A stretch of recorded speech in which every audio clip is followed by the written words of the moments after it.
Well, thank you all so much for being with us.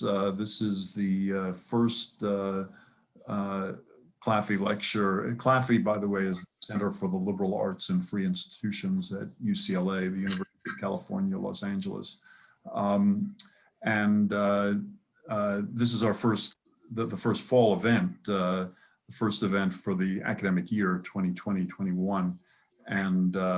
But it's also, as our little glitch suggests, the first time we've done one of these things online. So it's a shame we're not all together in the same lecture room, but it's wonderful that we can have so many people from so many places, and some of you are scattered around either the United States or the world. So all of you are very welcome. Just for those of you who are new to our station, CLAFI was founded in 2009 at UCLA. Its mission pretty much is to promote and encourage the study and appreciation of primarily Western civilization, its history, its achievements, its flaws, and especially some of its greatest works, its greatest achievements. Pedagogically, we tend to emphasize close reading, or music listening, or if it's art watching or looking at great work, the idea that these things have something for us. There's something, they have things to teach us, they have things for us just to wonder at. We believe that we have a wonderful heritage, and we're trying to do our little bit to pass it on to the next generation pedagogically, but we also try to serve the broader community, as in the case of these public events. And so we cover quite a wide range. I think probably all of you, unless you just got the link, somebody else, have coming up. We have 2 more lectures. One is in 2 weeks. It'll be on a Thursday night. For those of you who are in England or Europe, the time will be a little, because 7:30 p.m. here when we start is 3:30 a.m. But any of you are welcome to join in on that. The first one in 2 weeks will be on the witch craze in medieval Europe and early modern Europe. So that should be both interesting and enjoyable. The lecturer is Teo Ruiz, who's one of the most popular professors at UCLA, I think, in the history department. And then our third and final lecture 2 weeks after that, which I think comes to November 12th on a Thursday, will be another UCLA professor, Calvin Normore, although he'll be coming to us from Brisbane, Australia. His lecture, he's in the philosophy department, our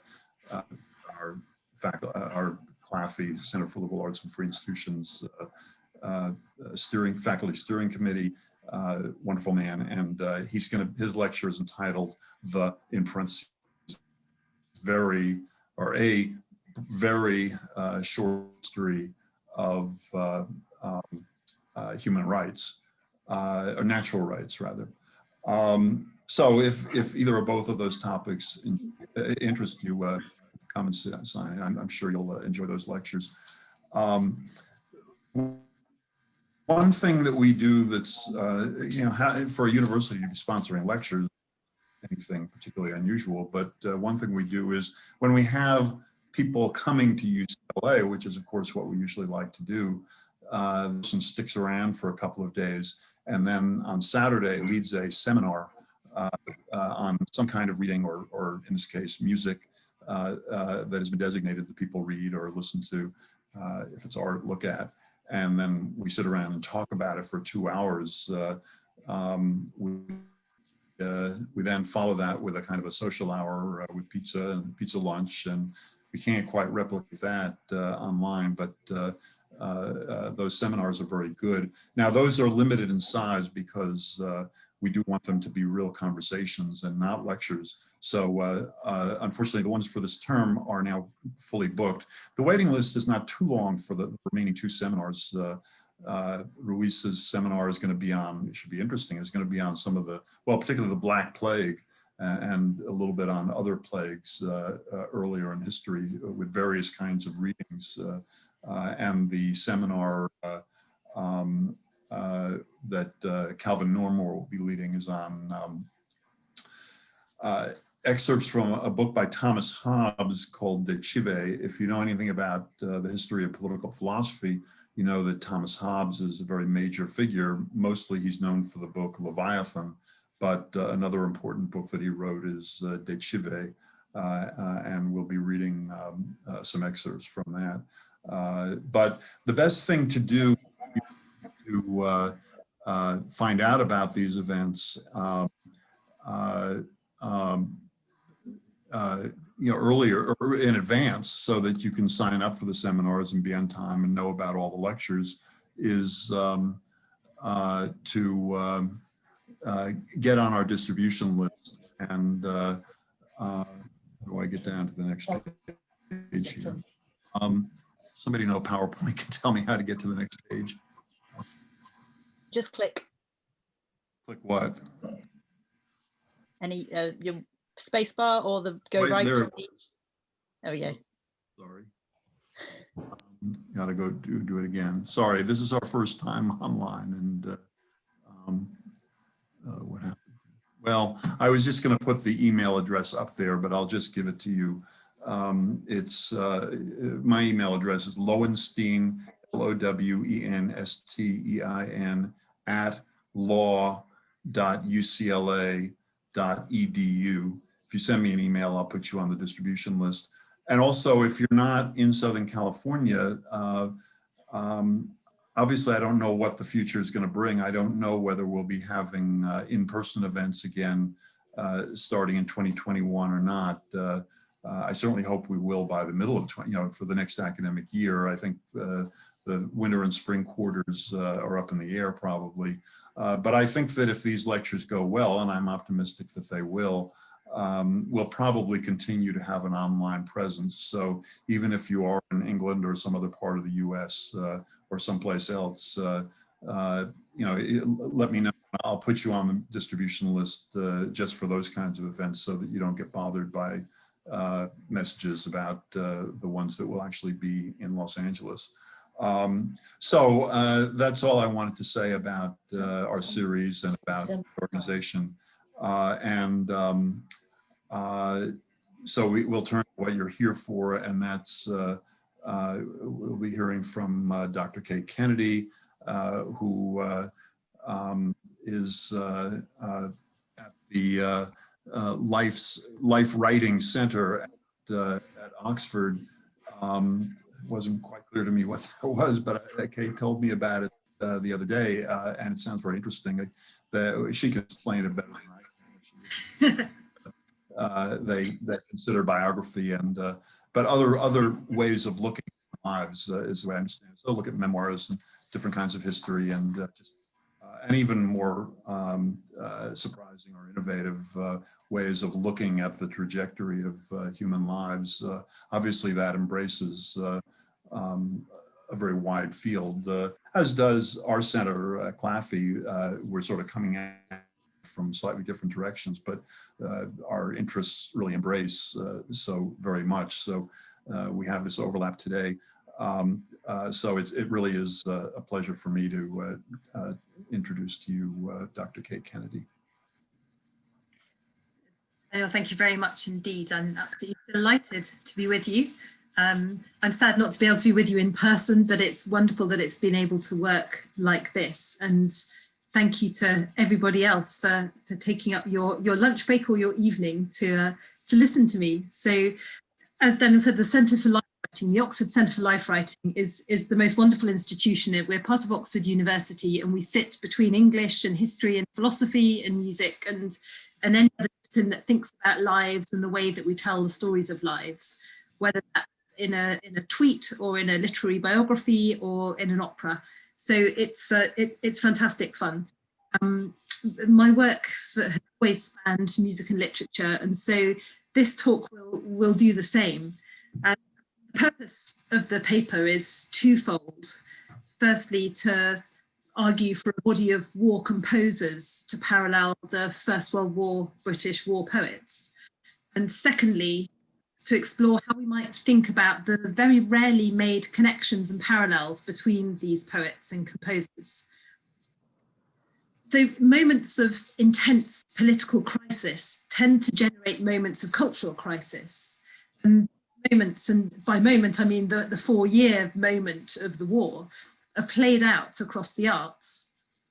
Literature and music intersect, of course, at all and every point in cultural history, but the intersections are perhaps that much more intense at a time of collective crisis in which society and the nation are being redefined, that much richer than at other less strained moments. The First World War was an event to which every affected artist, writer and composer must respond in some way. To ignore it entirely in one's work was a lie in the soul, as Catherine Mansfield, the New Zealand short story writer, accused Virginia Woolf of committing when Woolf barely mentioned the war in her novel Night and Day. The First World War is now remembered in Britain through its literature, perhaps more than any other art form. We're all here, at least, very familiar with the traditional canon of war poets. They're taught at GCSE, you probably come up against them again at A-level. Most people here have heard of Siegfried Sassoon, Wilfred Owen, Robert Graves, Edmund Blunden, and others. However, we're considerably less familiar with the parallel response of classical musicians to the war, both during and after the conflict. If we take Catherine Mansfield's rather dogmatic view, we might assume that to ignore the war in music would also have been a lie in the soul, and therefore there must be an equally rich seam of war music to investigate as there is war literature.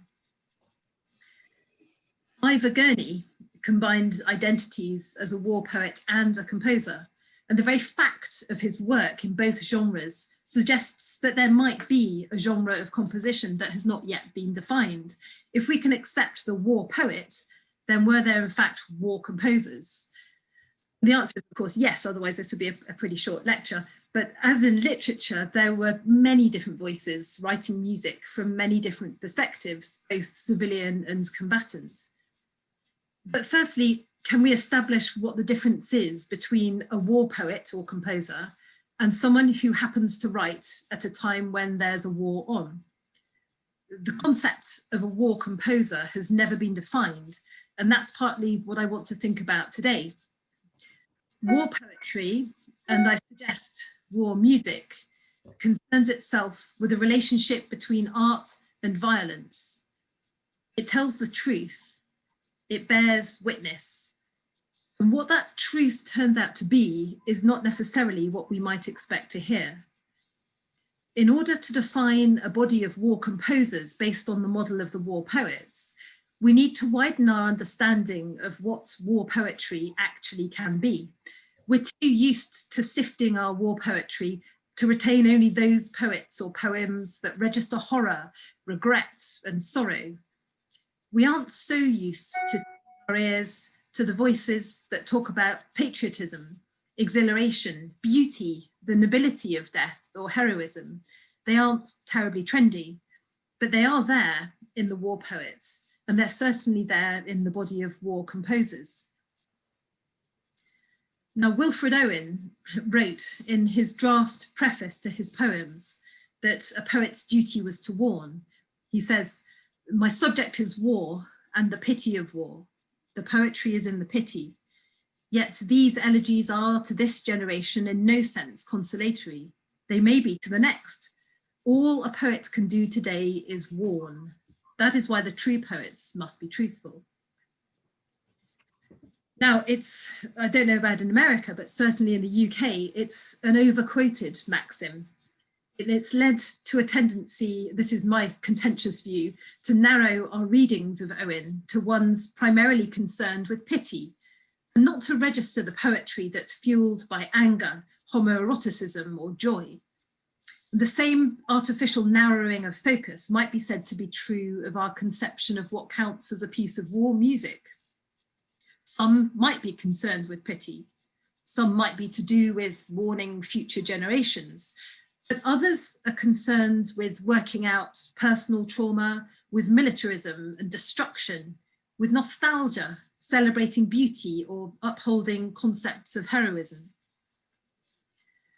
And of course, there's the whole practical problem for composition, in that if there's no text and no helpful title, how can we unequivocally claim that a work written during or just after the war is indeed concerned with war? Some composers embrace the ambiguity that wordless music can offer. For instance, some people have read the very little known work by Ernest Moyeren, his G minor symphony, as a war work. It's got a kind of post-apocalyptic landscape in the second movement. And there are subtle references to the Norfolk folk song called The Shooting of His Deer, woven into the melodies. Moyeren is at least toying with the idea of text, if not quoting it directly. He's referencing a folk song about a tragic shooting. However, what happens to the categorizing of a war work when there is no text associated, or a composer chooses an instrument to speak instead of a voice? I'm thinking of Elgar's cello concerto, of course. What actual basis do we have for reading it as an elegy for a lost generation, as it's so often assumed to be? And then there's Frank Bridges' cello elegy, Oration. It's a very little known work. It's an amazing piece. And Frank Bridge explicitly identifies his oration as a war work, but one in which he ascribes the oratory to the cello itself. I'm going to play you just a very little clip so you have a sense of it.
So apart from the obvious fact that there are no words to orate, the work and its title are in some ways in conflict with themselves.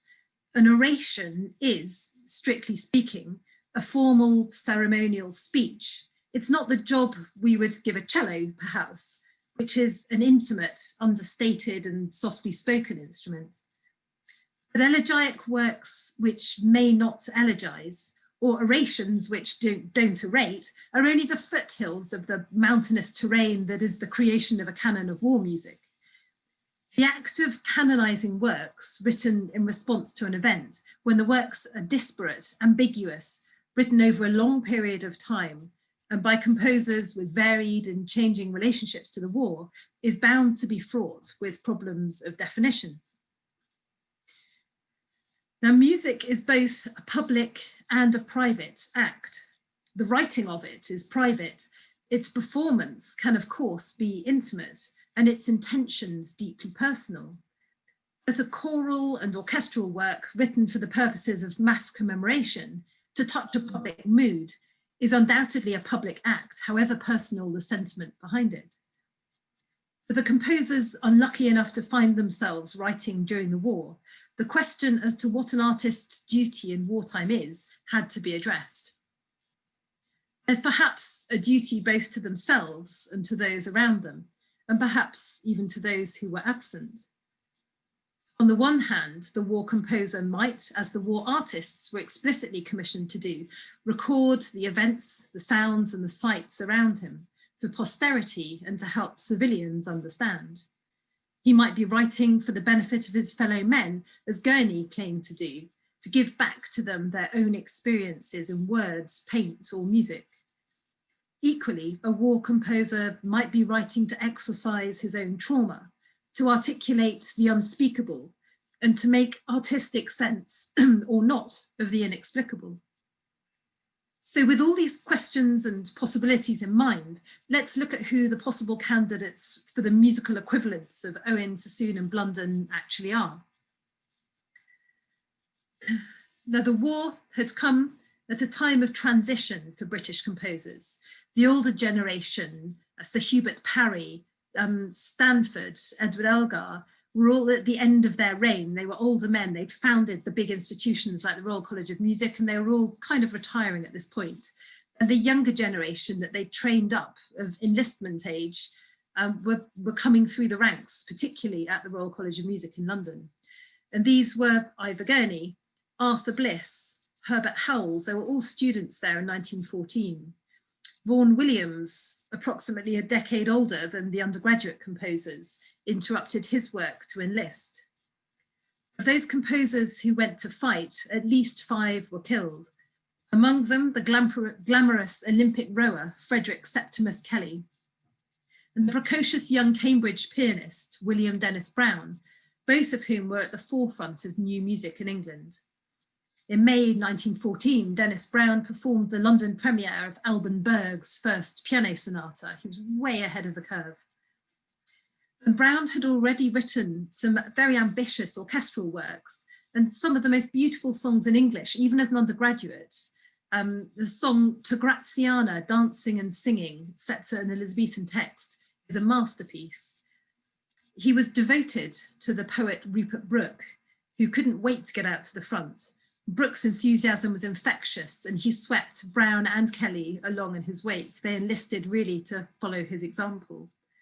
Here's William Dennis Brown, and here's To Graziana. I'm going to play you the first two stanzas of it, so you get a flavour of it.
If my undergraduates wrote that, I'd be fairly impressed. So Dennis Brown, Rupert Brooke, Frederick Septimus Kelly, all pushing the boundaries of English song with a style that combined elements of Stravinsky and Strauss. You don't particularly hear it in Graziana, but both Kelly and Brown, very, very different from what we now assume the English song sounds like. Kelly's songs are very dense. They're orchestral and expansive, and they're almost entirely unknown. I'm in the fairly early stages of writing his and Brown's biographies, and I've been editing his songs from manuscripts scattered in archives from Australia to South Africa to Oxford. And there are some real gems that, had they been mainstream repertoire and had he lived, would have gone some considerable way to redressing the rather snooty assumption that English song was something of a late Victorian backwater in the early 20th century. Now, Kelly continued to write during the war, with a Gallipoli violin sonata, which he wrote in a tent on the peninsula at Gallipoli shortly after both Brooke and Brown had died. Kelly also wrote a piano sonata that trails off mid-phrase on the score. It was left unfinished on his own death. He left the manuscript in the trenches, went over the top the next morning and was shot leading the attack. The Gallipoli Sonata is full of homesick beauty. It's a lyrical, exquisite piece in stark contrast with this unfinished piano sonata, which is very dense, very dark and turbulent. But both are war works. They express the need for beauty, hope, and escapism just as much as a desire to bear witness to the darkness of the times. So Kelly, Brown, and Brooke all sailed together to the Dardanelles in the spring of 1915, practically turning their troop ship, the Grand Tully Castle, into a floating Cambridge college. As they played piano duets, they taught the men folk songs, they quoted the classics and wrote poetry and music for each other on the voyage. They felt they were living in a Greek myth. Rupert Brooke wrote in a letter, "Oh, to be fighting on the plains of Troy, I'm taking my Herodotus as a guidebook." But predictably, the fun didn't last long. Brooke died of septicemia on the voyage, and Kelly and Brown buried him on the exquisitely beautiful Greek islands of Skyros, which coincidentally is where Achilles was supposed to have been in hiding before joining the Trojan Wars. And both Kelly and Brown were to die shortly after. It was their heart-rending accounts of the burial that came to form part of the mythological status that Brooke would so quickly achieve. The three inspired each other in their poetry and music. The connections between their musical and literary utterances are so close that it's amazing that the two genres have been so indelibly separated in our thinking about artistic and cultural responses to the war. Kelly wrote a string elegy in memoriam Rupert Brooke, even as Brooke still lay dying on board the ship. And Brown, who was definitely a composer, not a poet by trade, actually stepped into Brooke's shoes and wrote a poem to Rupert Brooke in his memory. Two elegies for the same poet in two genres. A couple of years ago, I took Dennis Brown's great nephew to visit Brooke's grave, and we read his great uncle's poem over the grave, which is nestled in the middle of an olive grove. Brooke never heard the poem or the elegy that Kelly wrote for him. And we also played this through rather tinny speakers. It felt like a fitting tribute somehow. I'm going to play you a little snatch of the Kelly elegy and then read you William Dennis Brown's poem to Rupert Brooke.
To Rupert Brooke by William Dennis Brown. I give you glory, for you are dead. The day lightens above your head. The night darkens about your feet. Morning and noon and evening meet around and over and under you in the world you knew, the world you knew. Lips are kissing and limbs are clinging, breast to breast in a silence, singing of forgotten and fadeless things. laughter and tears and the beat of wings faintly heard in a far-off heaven.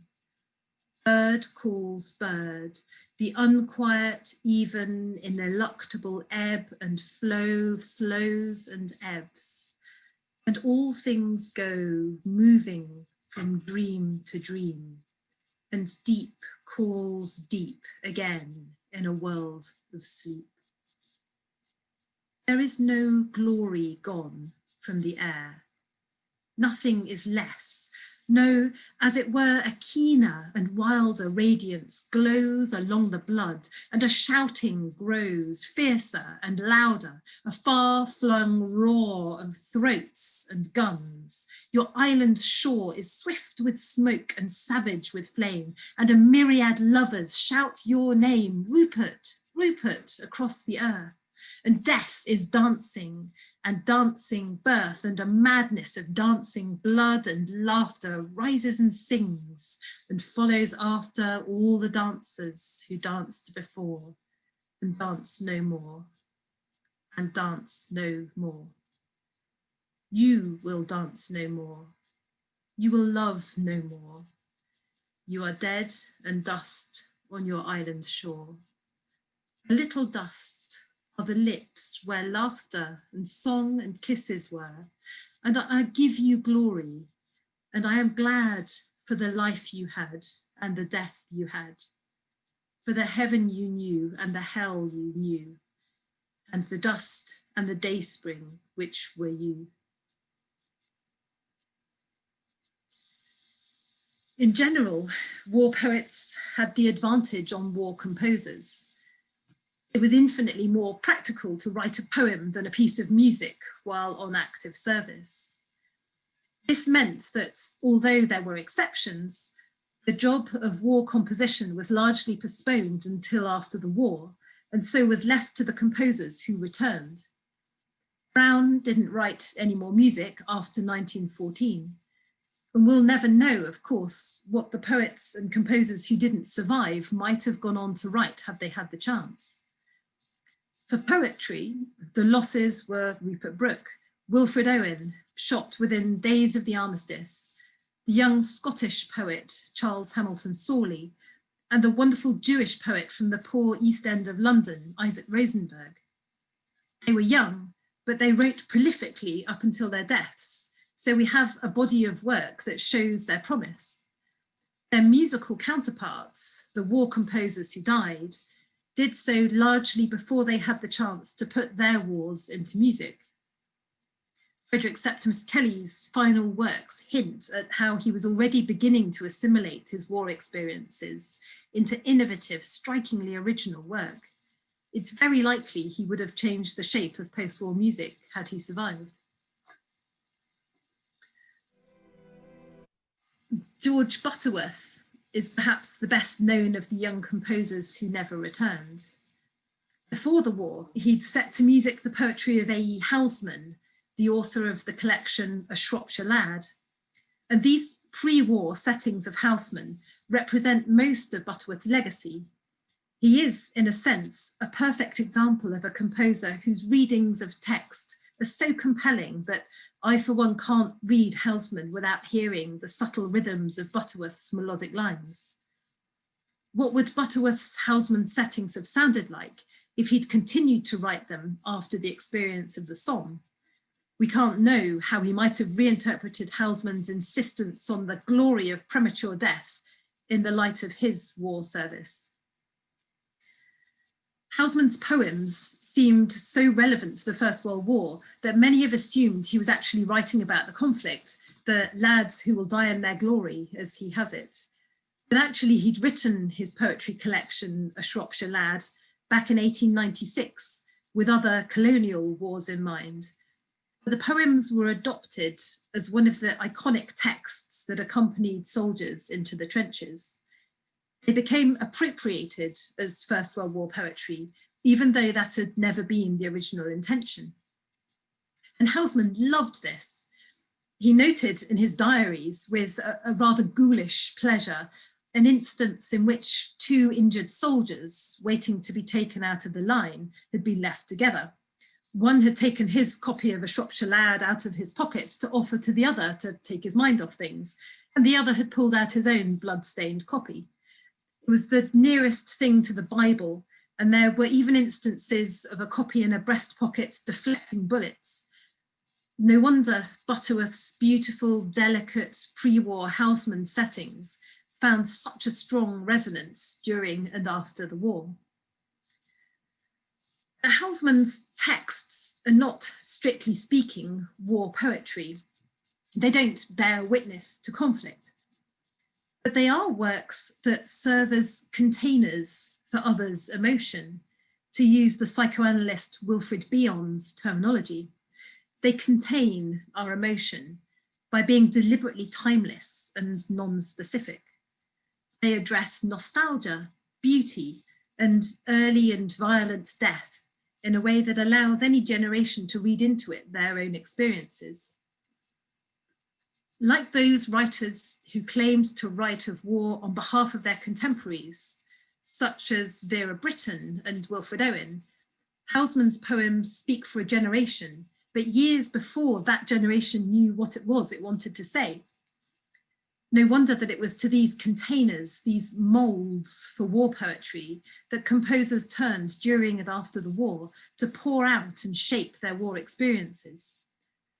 Butterworth's Houseman settings preempted the conflict that would kill him, but they can still be redefined in light of the war as musical war poems, exploring ideas of loss, anticipating a cultural crisis, and grieving for an era that had not yet quite ended.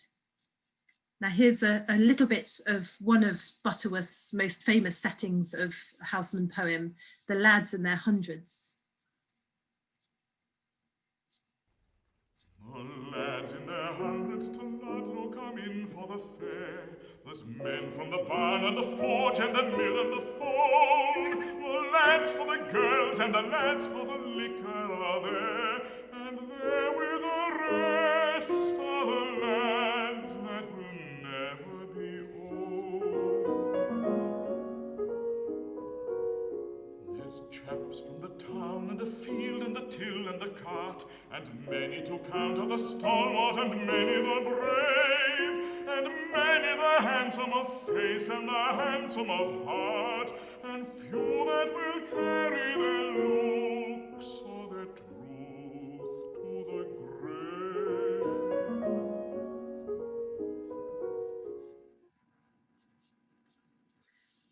And what of those who did return and were faced with the awesome responsibility or desperate emotional need to speak of what they'd witnessed through their music? In the post-war works of the surviving combatant composers, Ivor Gurney, Arthur Bliss, Vaughan Williams, we find a highly significant parallel to the poets and writers of the war. Gurney returned to England after 15 months at the front, having been shot and gassed.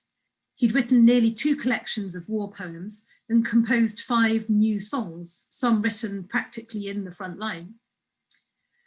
Gurney's 5 songs written whilst in the army are war songs, both in terms of where they're written and their subject matter. Their texts, apart from one, are not his own words, but their relevance is obvious. What does it mean to die? Is it, in fact, a grand and noble thing? What is his relationship to his beloved countryside that he's fighting for and has had to leave behind? They're all preoccupations that he explores in his own poetry and, in practically the same breath, in his music, using texts by John Masefield, Walter Raleigh, his great friend F.W. Harvey, and the much favoured Houseman to mull over these questions. He also set his own poem, Seven Meadows, which I'll return to at the end. Now, as the historian Samuel Hines has observed, there was a 10-year gap between the return of the war poets and the publication of their larger scale testimonies based on their war experience. A certain amount of time needed to pass before their experiences could be sublimated and they could replace the immediacy of the trench poetry with some degree of perspective and objectivity. In literature, we find a testimony boom from 1928 to 1933. I'm thinking of Vera Britten's Testament of Youth, Robert Graves' Goodbye to All That, Henri Remarque's All Quiet on the Western Front, Sassoon's Memoirs of an Infantry Officer, and Blunden's Undertones of War, to name but a few. And this phenomenon has often been noted, but few, if any, connections have been made between this pattern and the similar pattern that emerges in music. Frank Bridges' work fits the same patterns we see emerging in the 1920s in literature. War composers are not limited to those who had first-hand experience of combat, and although Bridge never fought, he was too old, he wrote explicitly in response to the war. He was a fervent pacifist, and it broke his heart that his pupils were going off to fight and being killed. Like the war poets, he too had used his compositions to respond to the events of the war as they developed, with a piece called Lament in 1915 and a piano sonata in the years immediately after the war. But it was oration that we heard earlier, monumental in the proper sense of the word, that represented his greatest achievement, written, like so many of these big literary testimonies, in 1930. Now, Arthur Bliss, again, 1930, wrote a piece called Mourning Heroes, which he decided was a choral symphony on war. This is a new genre. And it's particularly interesting as a work of literary war music. His brother Kennard, who we can see on the right in this photo here, was killed on the Somme, and Arthur was wounded in the same battle. After the Armistice, Bliss repeatedly dreamt that he was fighting on forever in some forgotten sector of the front, unaware that the war was over, doomed to fight for eternity, he writes in his diary. And during the 1920s, he repeatedly tried to write a piece that would honour his brother's memory while also exorcising his own trauma. He had this terrible sense that the better brother had been killed, and he had somehow to find a way to live with that. And wrote works such as Battle Variations, but they were all abandoned. He couldn't quite find the right form. Vera Brittain, in parallel, not a composer, a writer, tried unsuccessfully to write her war diaries into fiction and then non-fiction for much of the 1920s, trying to lay her own war ghosts to rest. Both Brittain and Bliss had to wait until a decade after the end of the conflict to find the epic forms that they would finally achieve some sense of sublimation of their war experience. Bliss finally hit on the idea for Mourning Heroes in a moment of inspiration, actually standing at Kennard's graveside in France. And he wrote this work for choir, narrator, and orchestra in 1930.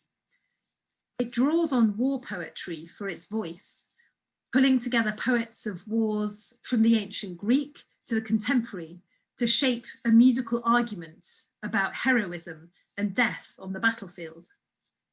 Vera Brittain wrote of her own deeply personal experience of loss in order to use her story to speak for and to represent the losses sustained by millions of women. Bliss draws on the same combination of individual loss and universality in Mourning Heroes, making it at once the story of every soldier and his loved ones, and also specifically the story of his own loss.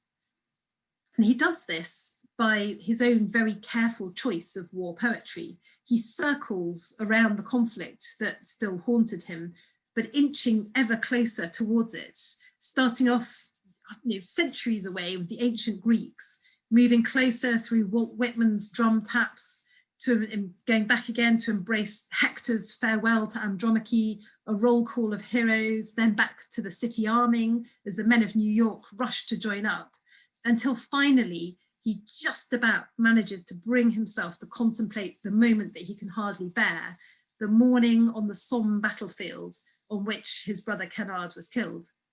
And for this, he uses a poem by Robert Nichols called Dawn on the Somme. This is the very last little bit. You hear it's an epic moment in the piece. You hear the choir singing these lines, Dawn on the Somme.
By weaving together these texts from the Greeks to the present day, or Bliss's present day, Arthur Bliss created a work that has the capacity to contain the grief and personal stories of any listener. For Britten's Testament of Youth, Bliss's Mourning Heroes, and Frank Bridges' wordless oration are all containers, in a sense, to return to Wilfrid Bion's term. They're cenotaphs, empty tombs that can contain in imagination the bodies of any lost son, brother, or lover, which was exactly what Bliss needed in order to stand any chance of sublimating his post-war trauma. Both Bridge and Bliss's works had a lasting effect on the course of future musical treatments of the war. Now, Bridge, unfortunately for him, is best remembered now for being the teacher of Benjamin Britten. It was the combination of Bridge's teaching, both political and musical, along with the example of Bliss's Mourning Heroes, that would sow the seeds for Britten to write his great pacifist work, The War Requiem, in 1962. It was written, of course, in the wake of the Second World War, but just as Bliss had drawn on wars from ancient times to the American Civil War, so Britten drew on the First World War for his choice of texts. In Mourning Heroes, Bliss had been the first composer to set Wilfred Owen. It's not just Homer and Whitman and Robert Nichols, he also sets Owen. And he'd been relatively unknown in 1930. In 1962, Britten followed Bliss's example and set Owen's poetry alongside the Latin Mass in his War Requiem. Even though it was 30 years on from Bliss and Bridges' examples, Britten was placing his work firmly within the tradition of First World War musical memorials.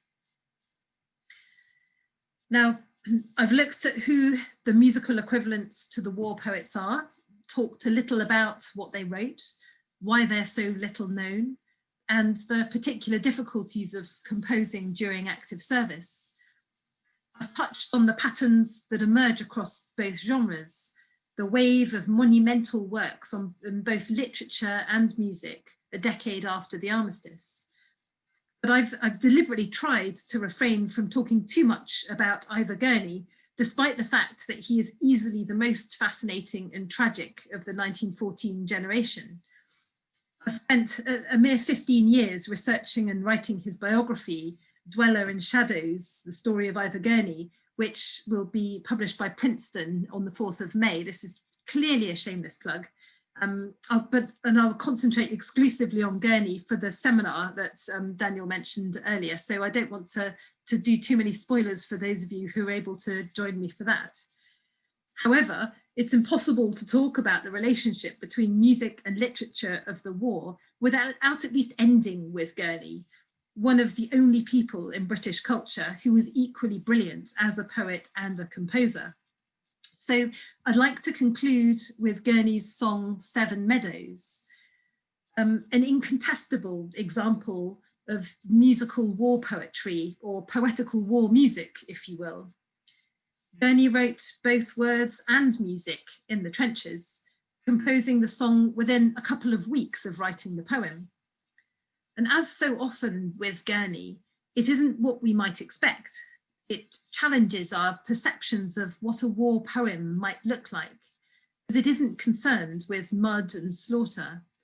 It's far more interested in what matters to him, namely where wisdom, joy, and beauty lie, and what might happen to those who, like him, dwell in the shadows, but observe and speak the truth. The poem is very short, very simple. Only the wanderer knows England's graces, or can anew see clear, familiar faces. And who loves joy as he that dwells in shadows? Do not forget me quite, O Seven Meadows. The song is a synthesis of words and music, with music that is so expansive that it slows the heartbeat and the breath and transforms any rhythmic drive within the poem itself into something almost trance-like. In its journey from poem to song, Seven Meadows becomes a work that exists in space as much as it does in time, transcending any sense that the differing meters of poem and song are in any way in conflict. It's a poem that makes the most humble of claims. Do not forget me quite, that might perhaps represent something quite the opposite of humility, an indication of the riches we might reap when we engage with a broader reading of war poetry and war music together, two genres that intersect and enhance each other in rich and strange ways.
Thank you very much.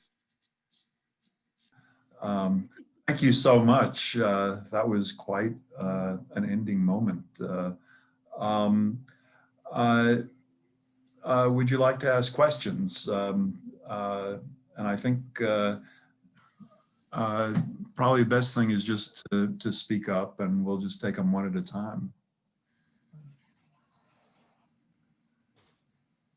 Could I ask a question? Sure, Don. That was a very interesting talk, and I took lots of notes, and I have lots of wonderful things to pursue, music and poetry. So thank you so much for that. I'm not a musician. I'm not a trained musician. I don't have a musician's ear and skill. So I'm well aware that I don't hear a lot of what is going on in these pieces. But just to take one kind of example of a question about the kinds of things that you can bring to the analysis of music that that are fair, that are legitimate modes of interpreting it. Okay, I want to ask in this piece, Severn Meadows, when we get to the word quite,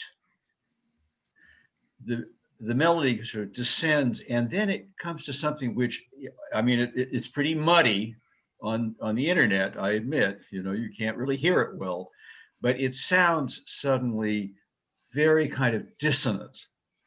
Yeah, so it's just not quite, you're not quite sure where the music is going. Okay, I wonder if that's just an effect of music, you know, you would just sort of analyze that in musical terms, or you think it's legitimate to look at that and try to have the specific feelings of someone who loves this place and is terrified that he may never return to it, terrified that he will no longer be part of it, that he will be separated from it forever, that it's expressing some of that specific feeling. Is that a fair way to interpret music? I don't want to try to impose a program on it, but on the other hand, you know, it seems so full of feeling. It's a very valid and interesting question, and an absolutely fascinating debate and minefield equally, I think. So to take another of Gurney's war songs, one of those 5 songs I mentioned is called By a Beerside, and he describes that the line is, "It is most grand to die," and he's writing this, as he says in his letters, in a trench mortar emplacement on a sandbag by the light of a stump of candle. So he's in front of the front line in the Somme in winter, setting the line, "It is most grand to die." Now, of course, it's going to be angry and ironic, and he has these crashing chords, slightly too many times to be comfortable. And so, of course, that's how we read it. And then you find in his letters that it's nothing of the sort, and we're completely wrong, and we've just used the context and come up with a reading that actually suits what we assume he's thinking. And what he wants is to explore the grandeur of death, absolutely, with no sense of irony whatsoever. And had we not had that letter, all our readings of that song would be completely spurious. Now, it may be that it is both. It may be that there is some deep discomfort with the idea of the grandeur of death in the middle of winter on the Somme, but equally he has to believe that there is some glory in it as well. There is some grandeur as well. It is a sense that he's embracing and attacking a text. And so you have these wonderful moments where the gears grate when we try and read words very closely against the music, against the biographical context, which is what makes it so fun and what is so interesting and so rich, I feel. But it is a minefield. But I think certainly you're right. There is a sense, the fall in the "Do Not Forget Me Quite," the fall in the shape of the line, has a sigh about it. It has a dying fall, and it's hard to read that any other way, I think. Professor Kennedy, over the last generation in the United States, we've migrated from a draft service to a professional military. And I was wondering, in your research, have you found any difference in the richness of music and poetry related to war as related to the migration from a draft military to a professional military? Yeah, it's a really good question. Yes, the answer is absolutely, certainly. And one of the reasons for that was that pretty much the whole year of 1914 and 1915 at the Royal College of Music emptied itself into northern France. So unless you end up with a generation of classically trained young composers who will suddenly decide that they're going to have a career turn and go into the army, you're never going to have people with that kind of musical literacy who've spent that long training ending up as a professional fighting force. So there's no way that situation could ever have replicated itself again.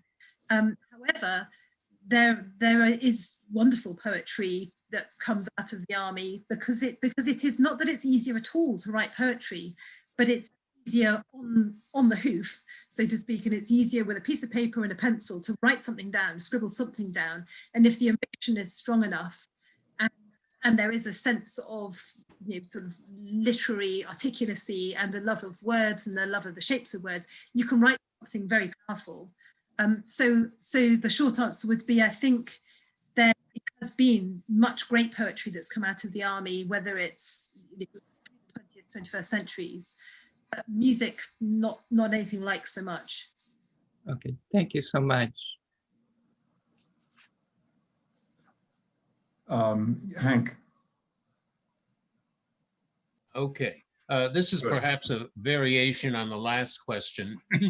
How would you compare the musical and poetic heritage from World War II with the heritage from World War I compared to World War II?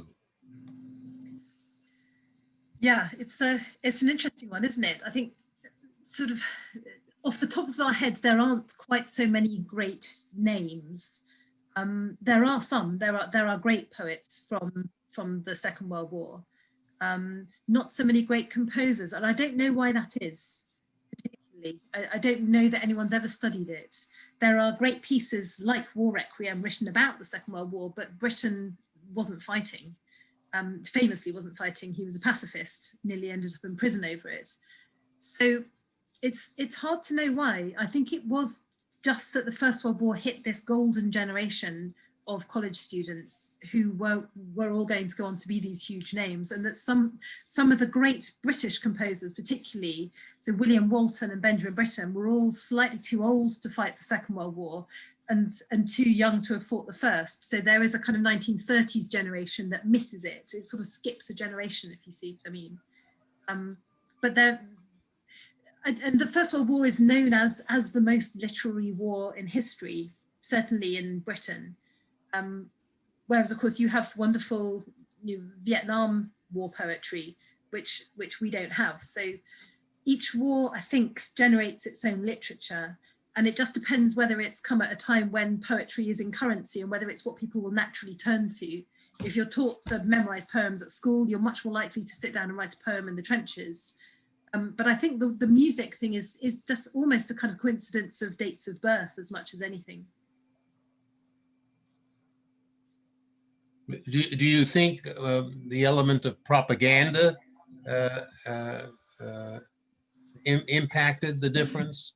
Because I was a kid during the Second World War, and I remember the martial songs, the military songs, were part of our school day. Every day we were singing those songs. Is that the difference between propaganda and just plain good music in World War I? It would be very interesting to compare what the kind of the musical culture was between America and England during both wars. Of course, the popular music, the marching songs, the tunes from the music halls were an enormous part of the musical world of the First World War and the Second World War. But and they did touch the classical composers very much. So yeah, that's part of it. I think there is, again, it's a cliche and I'm reluctant to say it, but there is truth in it. This idea that there was never such innocence. Certainly for Britain, we were so badly hit by the First World War that sense of wide-eyed idealism could never come back. It was just deep disenchantment by the Second World War. God, not this again. It was that's the cataclysmic. The writer Madox Ford describes it as a crack in the table of history. The table was already cracked by the Second World War for us. So the wide idealism could never really quite be replicated. And so perhaps that generates a particular sort of music. Perhaps that generates a war requiem rather than this kind of beautiful, more ethereal, idyllic English song. But who knows? These are vast generalizations. So. Other questions? Yes, Tom? Hi. First, thank you for the talk. It's extremely interesting. I was wondering if, or how, I guess, you deal with the danger of a kind of, I guess you could call it kind of a circularity in interpreting wartime art, wartime poetry and music, when, I mean, I can only speak for myself, but most of us have not had those sorts of wartime experiences. Certainly none of us have had World War I experiences. And so we base our kind of perception of these experiences largely off of art. And then we interpret their, these works by these people, in relation to our understanding of war, which is in turn based on, fictional representations of war. And then we go, oh, we try to judge, oh, this is the wartime experience, or, this is the true. I just wonder, like, how do you, if you don't have wartime experience, how do you approach interpreting something that is based on a very unique and not necessarily, obvious experience?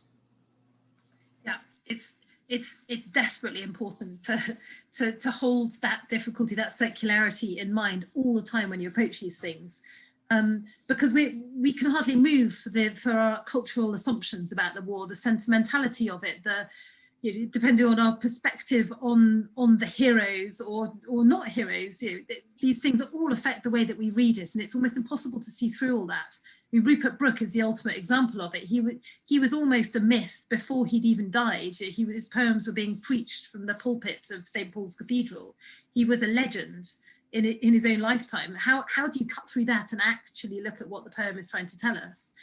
And the only way, particularly as Gurney's biographer, trying to look at what his poetry and his music are doing and give it a context, because one of the jobs of biography is to explicate the work in relation to the bigger picture. If he's sitting in a trench writing a poem, I need to be able to give you something of that atmosphere, and some of that has to be created because, as you say, I'm not there. All I've got are his diaries and letters, and he's filtering what he's telling me anyway. So there has to be an active imagination in order to meet him there. And then I have to read that poem or that song and give you some version of it that makes sense to me, that I feel has some authenticity. And along that path, many, many things will be done wrong, and many gaps will be closed over that shouldn't be, or created that were never there. It's one of the perennial difficulties of biography.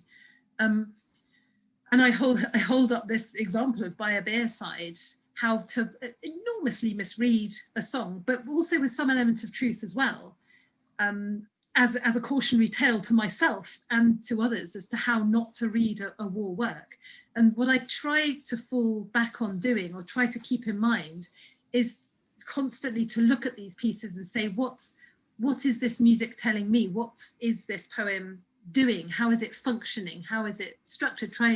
Trying to limit my reading of them to analysis and to simply presenting them and the facts around them. And not closing those gaps artificially, not giving you an overly programmatic reading, because so often they're wrong. It could be a matter of misdating. I could be claiming that someone is writing something about the Somme, and actually it's 2 weeks before it, and they're somewhere completely different.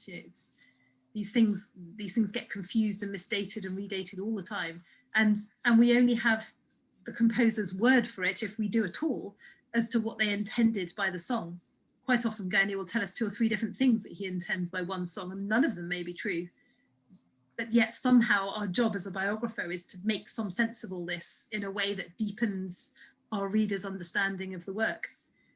It's not an easy one. By the way, it's good to see you, Tom. I didn't recognize you until you started to speak, because the last time I saw you, you did have a little beard, but it wasn't as much as that. Tom was one of our very active CLAFI students at UCLA, what, about 5, 6, 7 years ago, something like that. Any other questions?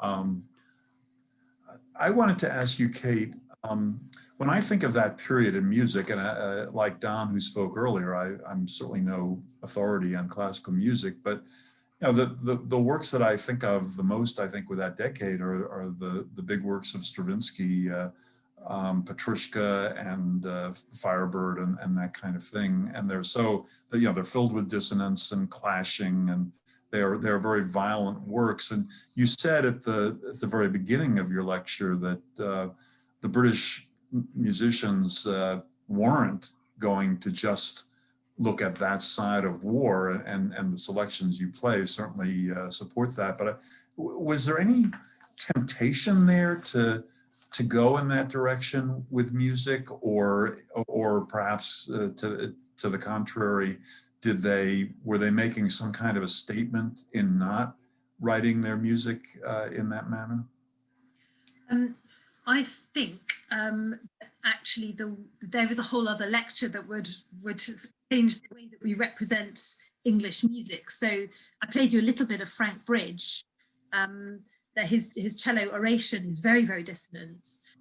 But the piano sonata I touched on that he wrote between about 1921 and 1924 is crazy. You know, it kind of makes Stravinsky look dull. It's amazingly dissonant.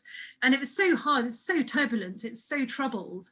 He's poured so much into it that people could barely listen to it, and it's very unpopular. It's only just now being really rediscovered and understood in some way, but he was decades ahead of his time. And pretty much from the end of the war onwards, Bridge went down a kind of second Viennese school route, you know, sort of very, very dissonant, chromatic to the point of almost atonal. Had no followers at all, really, at various later points in his career in England, because it wasn't what people wanted to listen to. And again, Frederick Septimus Kelly, William Dennis Brown, Graziana sounds beautiful, but he was 18 when he wrote that. And the repeating tune in it is from a virginal book, a sort of Elizabethan tune. So it is pseudo Baroque, you know. But actually, his ballet that is, you know, in a bag in an archive, unpublished, really performed it very recently, was written for the Ballet Russe. So it was written for the same ballet company, for Diaghilev, that Stravinsky was writing for. And it sounds like Stravinsky. It's amazing stuff, really vibrant, really fiery. Dennis Brown wrote a review in the Times of The Rite of Spring. He was absolutely on Stravinsky. He wrote fantastically, astutely about Stravinsky, and you get from his reading how much he really understood and absorbed this new music. So there's a parallel world, you know, Bridge, Kelly, Brown, had they lived, that would have sounded just like Stravinsky and would have been very much in league with the Ballet Russe and with this kind of Russian French sound world. It's just they didn't survive, and Bridge was out on a limb, and there was a much more conservative way of teaching music coming through the Royal College of Music that was much more about modality. And, you know, this Charles Stamford, who taught half this lot that I've played to you, used to write in French on top of their manuscripts. He who cannot write the beautiful writes the bizarre. And he would edit out any kind of scrunchy chords, going, that's abhorrent, you know, what do you mean by it? He evicted Gurney from his teaching room at one point for writing things that were too chromatic. So that was what they were growing up with, and they did start to rebel against it. But we were generally in Britain quite a long way behind the times in Europe. But then again, there were voices who would have branched out had they had the chance or been heard. Thank you. Any other questions for Kate? Well, then let me thank you, Kate, for getting us off to such a splendid beginning, both this year and in this format. I think some of you here will be in, Jonathan, do you have a question that you wanted to ask? I'm not sure what that yellow hand means, but. I think that's a friendly applause. Oh, that's an applause. Well, there's a resounding standing ovation. Those little logos or with your hand. Yes, let's join in that. I wasn't asking for one, don't worry. But thank you very much. Thank you for the interpretation. It really has been nice. I also want to thank Alice for yes. seamlessly playing those wonderful clips of music for us. Very welcome. So a few of you will be in the seminar on Saturday, and we're definitely looking forward to that, and we'll hear a lot more about and have a chance to give opinions about Gurney then. Again, if you're not on my distribution list and would like to be, send me an email at Lowenstein, Lowenstein at law.ucla.edu. I think we probably will be doing online events in the future. We'll have to figure out something about if we have a number of friends in England or UK or Europe, and I hope we develop them. We'll have to figure something out about the time zones and when to start these things, because we'll just have to set our alarm clocks. It's good. Well, yeah, I mean, yeah, we may want to do some of them in the afternoon in California, as we're doing today. But really, I think I speak for most of the people here. It was just so enjoyable to hear you talking about these composers and what they were going through and how they responded, and then just to hear the poets and just to hear that wonderful music. I know I wrote down. Don said he took lots of notes. I was writing down the pieces of music so I can try to get them. Okay, well, thank you all for being with us, and join us again 2 weeks from today at 7:30 p.m., 3:30 a.m. in London for the lecture by Teo Ruiz on the witch craze. It'll be a bit of a change of pace, but I think it should be equally interesting, and have a good day or evening, and see you soon, I hope. Thank you very, very much, Daniel. Thank you.